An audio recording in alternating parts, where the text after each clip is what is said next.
Hello viewers, welcome to சமிக்ஸ் adorable cooks. இன்றைக்கி நம்ம பார்க்க போகிறது சூப்பரான முட்டை குழம்பு. இப்போ வீடியோக்குள்ளே போகலாம் வாங்க. செய்முறை. ஸோ ஃபஸ்ட்டு ஒரு கடாய் இல்லைனா ஒரு பேன் எடுத்துக்கோங்க. அதில் 2 டேபிள் ஸ்பூன் எண்ணெய் ஊற்றிக்கலாம். இப்போ இதில் 1/2 டீஸ்பூன் மஞ்சத்தூள், 1 ஸ்பூன் மிளகாய் தூள் சேர்த்துட்டு இது கூடவே தேவையான அளவு உப்பு சேர்த்துக்கோங்க. இப்போ நல்லா மிக்ஸ் பண்ணிக்கலாம். இது எதுக்குன்னா நம்ம முட்டையை ஃபஸ்ட்டு சாட்டே பண்ண போகிறோம். ஏற்கனவே பாயில் பண்ண எக்கை இந்த மாதிரி ஸ்லிட் பண்ணி வச்சுருந்தேன். இப்போ அதை இந்த மசாலாவில் போட்டு நல்லா சாட்டே பண்ணிக்கலாம். நான் எனக்கு மண்சட்டியில் தாங்க குழம்பு வைக்க போகிறேன். ஸோ அதுக்கு 4 கரண்டி எண்ணெய் ஊற்றிக்கலாம். இப்போ இதில் இந்த எண்ணெய் சூடானதுமே 1 டீஸ்பூன் சோம்பு சேர்த்துட்டு நான் 4 பெரிய வெங்காயத்தை நல்லா ஃபைனாக சாப் பண்ணி வச்சுருந்தேன். இப்போ அதையும் சேர்த்துடலாம். வெங்காயம் கலர் மாறுற வரைக்கும் வதக்கிக்கலாம். இந்த வெங்காயம் வதங்கும் போதே இது கூடவே 2 பச்சை மிளகாய் கீரி சேர்த்துக்கலாம். இது கூடவே கொஞ்சமாக கருவேப்பிலை சேர்த்துட்டு இதை மறுபடியும் நல்லா வதக்கிக்கோங்க. நம்ம ஏற்கனவே எக்கு சாட்டே பண்ணும்போது கொஞ்சம் உப்பு சேர்த்துவோங்க. இப்போ குழம்புக்காக கொஞ்சமாக தேவையான அளவு உப்பு சேர்த்துக்கலாம். இப்போ நான் கல் உப்பு தாங்க யூஸ் பண்ணுறேன். இப்போ நல்லா மிக்ஸ் பண்ணிவிட்டு Kashmiri red chilli powder 1 spoon சேர்த்துட்டு நல்லா மிக்ஸ் பண்ணிக்கலாம்.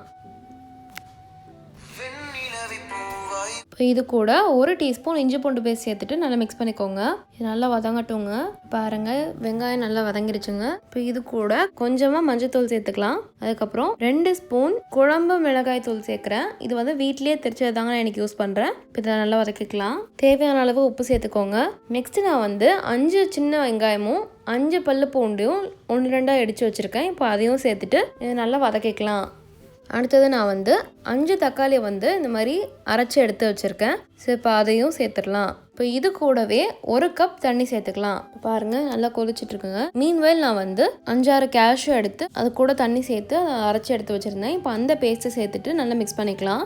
இது கூட நம்ம ஃபஸ்ட்டு சாட்டே பண்ணி வச்சுருந்தேன் எக்கை சேர்த்துட்டு நல்லா மிக்ஸ் பண்ணிக்கலாம். இப்போ லேசாக ஒரு கொதி வரட்டும். இந்த ஸ்டேஜில் கார்னிஷ்காக கொஞ்சம் கொத்தமல்லி இலை சேர்த்துக்கிறேன். அவ்வளோதாங்க, நம்மளோட சூப்பரான டேஸ்டியான முட்டை குழம்பு ரெடி ஆகிடுச்சு. கண்டிப்பாக ட்ரை பண்ணி பாருங்கள், உங்களுக்கு டேஸ்ட் ரொம்பவே பிடிக்கும்.